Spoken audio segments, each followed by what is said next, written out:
First, before we see the inside guts, here's a quick look at the specs. The bottom edge features 2 speakers and a micro USB 2.0 port, which supports HDMI via MHL. Opposite from the USB port is the micro SD slot. This is a test port used during assembly to ensure that the tablet is vacuum sealed. The top and side edges include volume control, the power button, audio jack, ambient light sensor, and an IR transmitter. The charge port is located on the side, and you can see each speaker has multiple ports. The front panel includes a 2.2 megapixel front-facing camera and a layer of anti-shatter film overlaid on the glass. The screen size is 10.1 inches with a 1920 by 1200 resolution.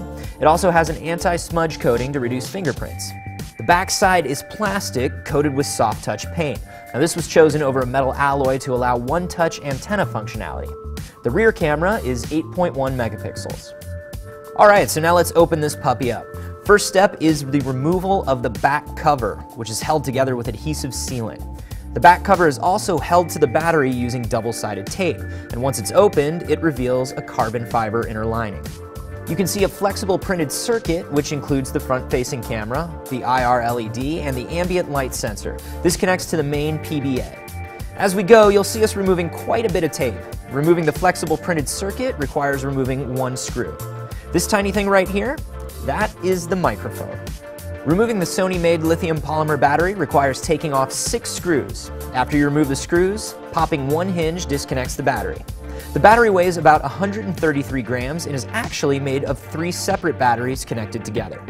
Next up, removing the bottom antenna, antenna cable, and rear-facing camera. The camera is 8.1 megapixels and uses a CMOS Exmor-R for mobile image sensor. Next is the removal of the headset jack and power button. There are a couple of different kinds of screws in the assembly. The gold-colored screws connect to plastic parts, and the steel screws connect to steel. Next, we remove the charging port, USB port, and bottom speakers. After removing the board-to-board connector, we get a look at the main motherboard.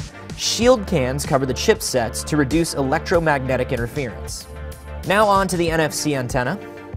And after a couple more screws, we have the removal of an additional speaker. And with just 1 more screw, we can remove more of the actual Xperia Tablet Z frame.